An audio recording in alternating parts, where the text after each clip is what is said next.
dušička moja.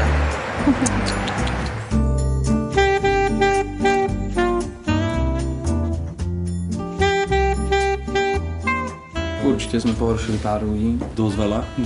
Staré pani určite. To bolo na nich vidieť, že sú zhrozené z toho, že vidia dvoch chlapov, ako sa držia za ruky. A že sú namalovaní vôbec ešte. Bolo to veľmi príjemné.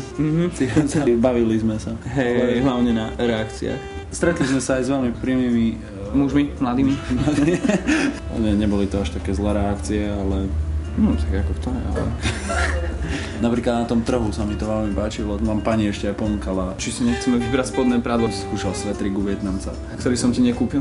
Sakra. Troška je táto spoločnosť podľa mňa až veľmi konzervatívna na to, že sme v Európskej únii. Demokracia, strašne veľa ľudí ešte v dnešnej dobe odsudzuje za úplne nezmyselné veci ľudí.